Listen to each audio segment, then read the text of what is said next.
चलिए आज पढ़ेंगे अलंकार। अलंकार का शाब्दिक अर्थ है कहना या आभूषण।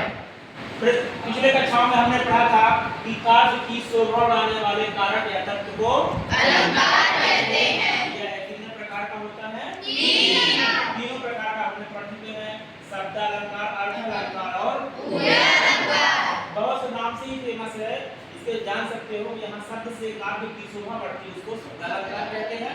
जहाँ अर्थ के माध्यम से काव्य की शोभा बढ़े उसको जहाँ शब्द और अर्थ दोनों से होगा उसको शब्द और अर्थ से विभाग। तो इनको याद रखेंगे, शब्द और अर्थ से जहाँ बढ़े वहाँ उभय अलंकार होगा। आगे देखिए जो अपने पाठ्यक्रम में शामिल है उनको देख लेते हैं और कौन से शामिल है। पहला है मानवीकरण अलंकार।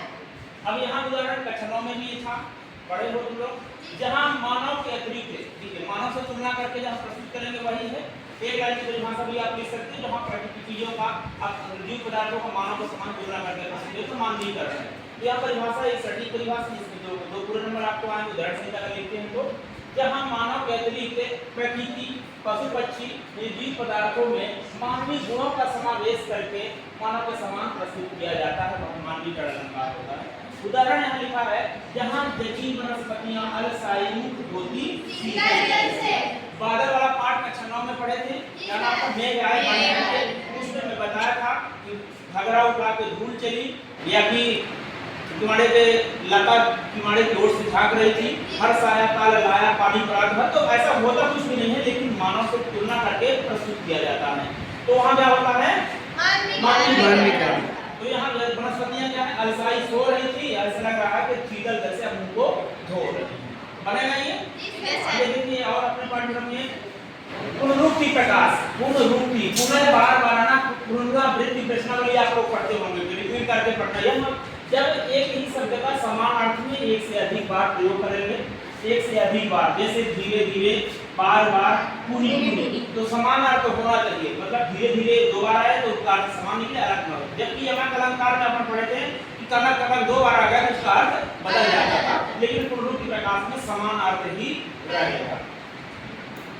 एक और है अतिशयोक्ति, नाम से फेमस है, अति बहुत ज्यादा फेकफुल, जैसे तुम लोग होते हैं गांव मोहल्ले में ज्यादा फेंक देते हैं। इस प्रकार जहाँ कोई बात बहुत अधिक बढ़ा चढ़ा कर लिखा हुआ, ये सब को याद रखना, वहाँ अतिशयोक्ति। जब कोई बात बहुत अधिक बढ़ा चढ़ा कर प्रस्तुत की जाती है वहाँ अतिशयोक्ति अलंकार होता है। यहाँ उदाहरण में बताया हूँ कि हनुमान के मुझ में लगन न पाई आग, लंका सारी जल गई गए निशाचर भाग। बहुत ज्यादा नहीं बता दिया कि हनुमान जी की पूंछ में आग भी नहीं लग पाई और लंका भी जल गई, लंका सारी जल गई और राक्षस भी भाग गए। अगर आग नहीं लग पाई और लंका जल गई और निशाचर सब राक्षस भाग गए, तो बहुत ज्यादा नहीं है। एक और के मैं बताया था, पढ़ी अचानक नदी अपार, राणा कैसे उतरे पार, राणा ने सोचा इस बार तब तक चेतक था उस बार। इस प्रकार उदाहरण के माध्यम से बहुत ज्यादा जब बातों को बढ़ा चढ़ा दिया जाता है तो वहाँ क्या होता है? अतिशयोक्ति अलंकार। बहुत सारा है ये भी। एक और अन्योक्ति मिलता जुलता है, नाम में देखना अच्छे से, वहाँ अतिशयोक्ति था, यहाँ क्या है? अन्योक्ति अलंकार है। जहाँ अप्रस्तुत कथन के द्वारा प्रस्तुत का बोध कराया, प्रस्तुत अर्थ का बोध जब कराया जाता है वहाँ अन्योक्ति अलंकार होता है। इसमें उदाहरण बहुत आसान से है, माली आवत देख कर कलियन करे पुकार, फूले फूले चुन लिए गाय हमारी पुकार। बहुत सरल है, इनको एक बार घर में 2-3 बार आप रिपीट करोगे, इनको पढ़ोगे अपने आपस में, खाली टाइम में करोगे रिपीट कर लेते तो याद हो जाएंगे। चलिए इतना ही है।